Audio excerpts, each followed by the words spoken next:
Hello friends, welcome to S learning में आपका बहुत बहुत स्वागत करता हूँ। फ्रेंड्स, हम लोग डिस्कस कर रहे थे सीटेट प्रीवियस ईयर पेपर और आज हम लोग डिस्कस करेंगे 2014 में जो हुआ था पेपर ईवीएस का, वो हम लोग आज डिस्कस करेंगे। तो आइए बिना किसी देरी के वीडियो को शुरू करते हैं। आज का पहला क्वेश्चन है और ये हम लोग दोनों मीडियम में देखेंगे, हिंदी इंग्लिश। तो आइए पहला क्वेश्चन देखते हैं। Bronze is a mixture of two metals, this two metals are. कांसा यानी ब्रॉन्ज दो धातुओं का मिश्रण है। ये दो धातुएं है, ये कौन सी है? ये होगा कॉपर एंड टीन, यानी तांबा और टीन का मिश्रण है। तो हमारा ऑप्शन 2 करेक्ट आंसर होगा। नेक्स्ट क्वेश्चन को देखते हैं। Select from the following A group that comprises of method of cooking food, यानी निम्नलिखित समूह में से उस समूह को चुनिए जिसमें खाना पकाने के तरीके या फिर ढंग दिए गए हैं।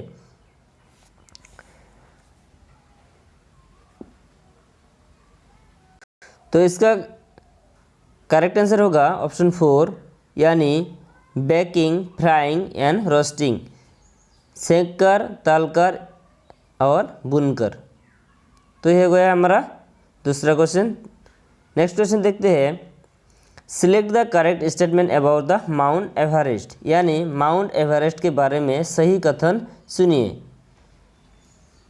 4 ऑप्शन है, इनमें से करेक्ट आंसर होगा ऑप्शन 2, यानी it is a part of Nepal and height of its peak is 8,900 metre, यानी ये नेपाल का भाग है और इसकी चोटी की ऊंचाई 8,900 मीटर है। नेक्स्ट क्वेश्चन को देखते हैं। Desert oak is a tree whose roots go deep into the ground till they reach water. The depth of this roots is nearly 30 times the height of the tree this tree is found in, यानी रेगिस्तानी okay एक पेड़ का नाम है जिसकी जड़ें उस गहराई तक ज़मीन में भीतर जाती है जब तक कि पानी तक ना पहुंच जाए। इस पेड़ की जड़ों की गहराई इस पेड़ के ऊंचाई की लगभग 30 गुनी होती है। ये पेड़ कहाँ पाया जाता है? ये कहाँ पर पाया जाता है? ये ऑस्ट्रेलिया में पाया जाता है। आप लोगों को याद रखना है, डेजर्ट ओक जो होता है वो ऑस्ट्रेलिया में पाया जाता है, यानी option 3 correct answer. Next question को देख लेते हैं। Question number 65। एक मैच दिया हुआ है, तो इसका आप लोग कर लीजिएगा। इसका करेक्ट आंसर होगा 2। नेक्स्ट क्वेश्चन को देखते हैं। Question number 66।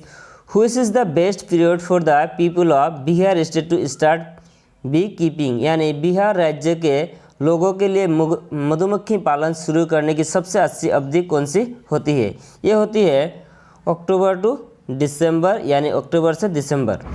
ये समय मधुमक्खी पालने का अच्छे टाइम माना जाता है।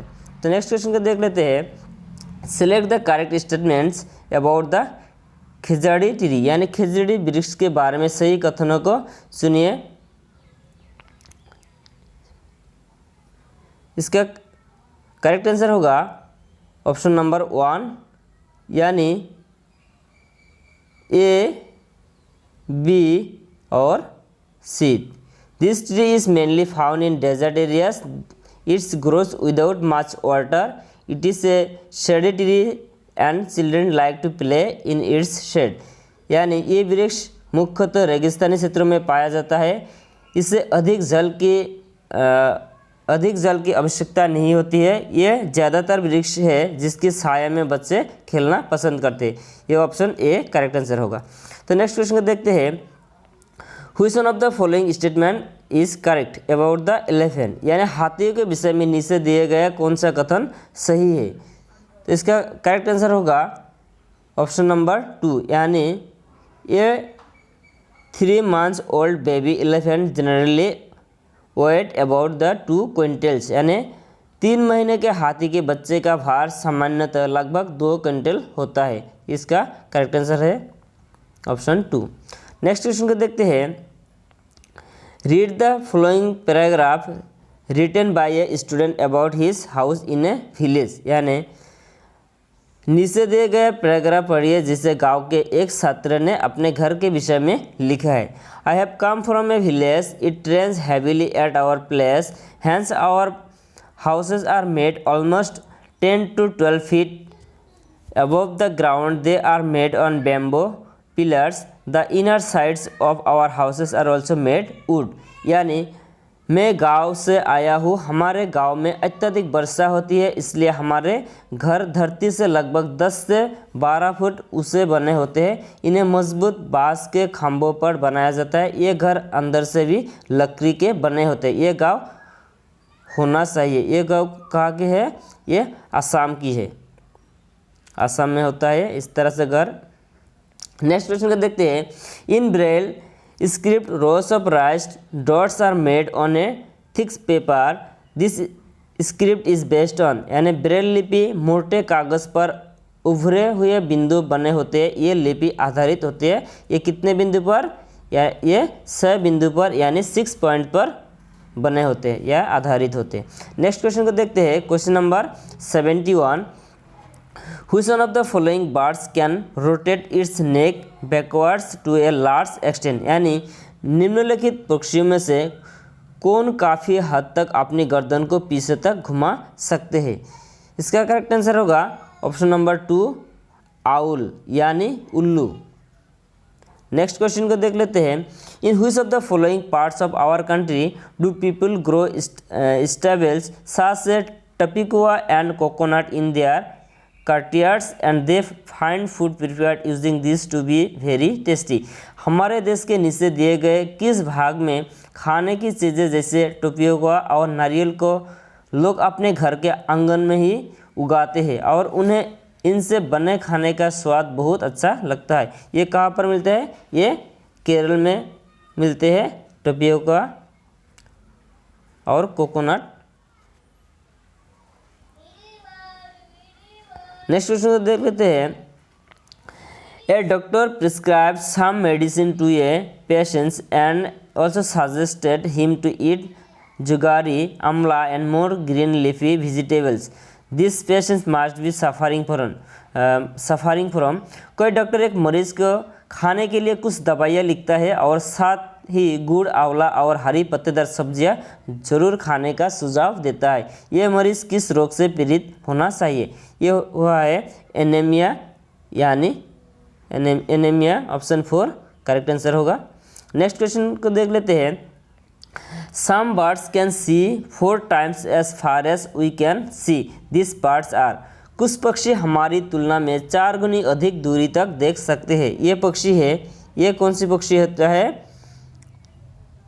ये होता है डब्स, क्रॉस, पीकॉक्स, पंखता, कुआ और मोर, यानी ये eagles, pigeons, parrots, crows, kites, nightingales, kites, eagles, vulture, चील, बाज, गिद्ध, यानी ऑप्शन 3 इसका करेक्ट आंसर होगा।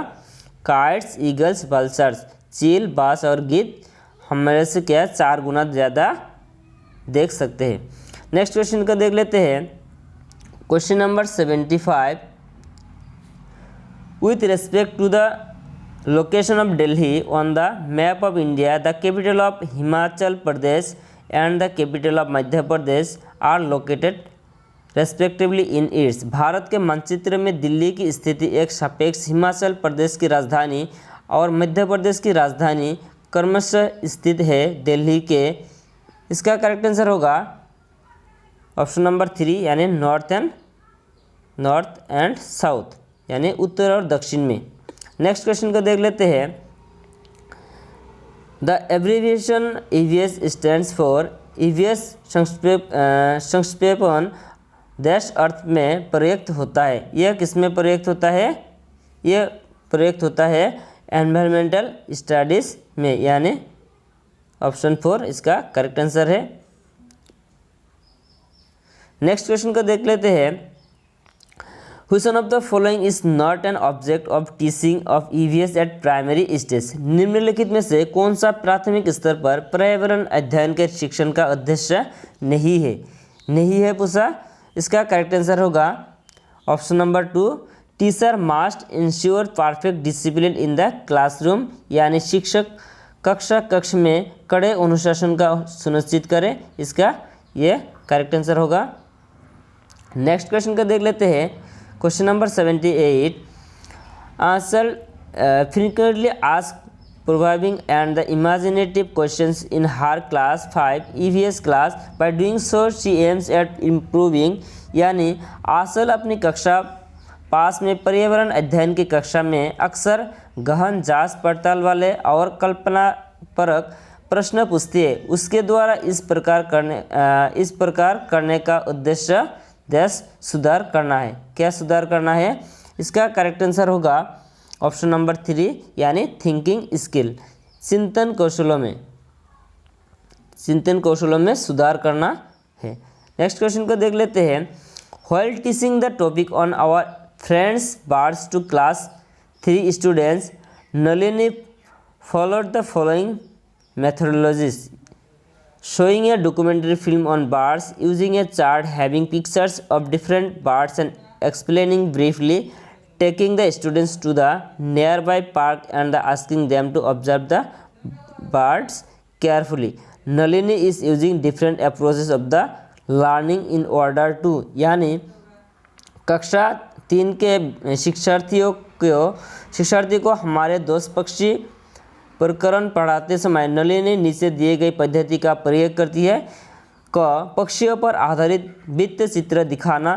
ख, विभिन्न पक्षियों की तस्वीरें वाले चार्ट का प्रयोग करना और संक्षेप में उनका वर्णन करना। शिक्षार्थियों को नज़दीक के पार्क में ले जाना और उनसे पक्षियों को ध्यान से देखने के लिए कहना। नलिनी किस प्रयोजन के लिए सीखने के विभिन्न उपागमों का प्रयोग कर दिए। इसका करेक्ट आंसर होगा ऑप्शन नंबर 2, यानी meet different requirements of learners having multiple intelligence, यानी बहुबुद्धि वाले शिक्षार्थियों की विभिन्न आवश्यकताओं को पूरा करना। ऑप्शन नंबर 2 इसका करेक्ट आंसर है। नेक्स्ट क्वेश्चन को देख लेते हैं। Which one of the following teaching strategies will be more effective, more maximum involvement of students in teaching the topic of games we play, यानी खेल जो हम खेलते हैं प्रकरण के शिक्षण में शिक्षार्थियों की अधिकतम भागीदारिता के लिए निम्न में से कौन सी शिक्षण युक्ति अधिकतम प्रभावी होगी। इसका करेक्ट आंसर है ऑप्शन नंबर 1, यानी take the students to the play field and make them play different games on the different days. शिक्षार्थियों को खेल के मैदान में ले जाना और उन्हें क्या करना है, अलग अलग दिनों में अलग अलग खेल खिलाना है। तो इसका ऑप्शन नंबर 1 करेक्ट आंसर है। नेक्स्ट क्वेश्चन को देखते हैं। Question number 81, which one of the following is not a suitable formative assessment task in EVS, निम्न में से कौन सा पर्यावरण की कक्षा में रूपात्मक आकलन का समुचित कार्य नहीं है। इसका करेक्ट आंसर है ऑप्शन नंबर 4, यानी discuss disadvantages of water pollution, जल प्रदूषण की हानियों के बारे में चर्चा करना।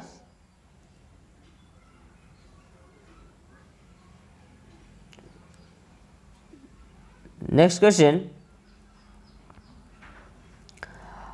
After teaching the lesson on animals Sheetal arrange a visit of her class 4 students to the zoo. This would help the student to, जीव जंतुओं पर आधारित पाठ को पढ़ाने के बाद शीतल कक्षा 4 के शिक्षार्थियों के लिए चिड़ियाघर के भ्रमण का आयोजन करती है। ये देश में शिक्षार्थियों की मदद करेगा। इसका करेक्ट आंसर है correlated classroom learning to real life situation, यानी कक्षीय अधिगम को वास्तविक जीवन की परिस्थितियों के साथ जोड़ने। इसका करेक्ट आंसर है ऑप्शन नंबर 3। नेक्स्ट क्वेश्चन को देख लेते हैं। Shalini wants to introduce the topic on nutrition to her class 5 student, she should. Shalini कक्षा 5 के शिक्षार्थियों को पोषण पर आधारित प्रकरण से परिचित कराना चाहती है। उन्हें ऑप्शन नंबर, इसका करेक्ट आंसर है 3, यानी use chart showing different kinds of foods, विभिन्न प्रकार के भोजन को प्रदर्शित करने वाले चार्ट का प्रयोग करना। ऑप्शन नंबर 3 इसका करेक्ट आंसर होगा। नेक्स्ट क्वेश्चन को देखते हैं। Question number 84। Rashmi was taught the following steps to be followed while preparing a question paper: writing the questions, preparing the design, editing the question paper, preparing the blueprint. The correct sequence of the step to be followed is।